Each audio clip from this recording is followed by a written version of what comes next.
Welcome to Pindar Poetry. We hope you learned something new. You start by opening settings and locating edge lighting directly in display or via search. This saves time. Once found, toggle it on and make sure Do Not Disturb is off so notifications show.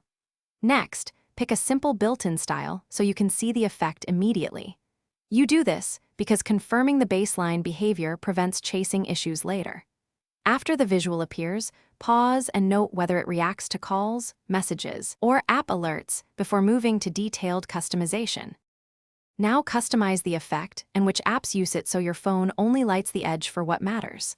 Choose pulse, gradient, or waveform and pick color and speed to match visibility and battery needs. Faster, brighter effects look great but use more power. Then open the app assignment menu and enable edge lighting for calls, messages, and any specific apps you want.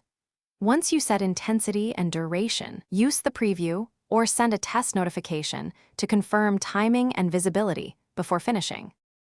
Finish by fine-tuning placement, brightness, and an optional schedule so edge lighting is quieter at night. Make sure notification permissions are granted for apps you expect to trigger the effect. Battery saver and aggressive background limits often block visual alerts, so exempt the system if needed. If lighting doesn't appear, restart the phone or toggle edge lighting off and on, then reapply a test notification.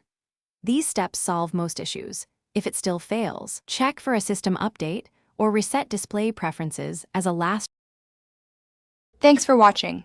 Consider subscribing if we helped you.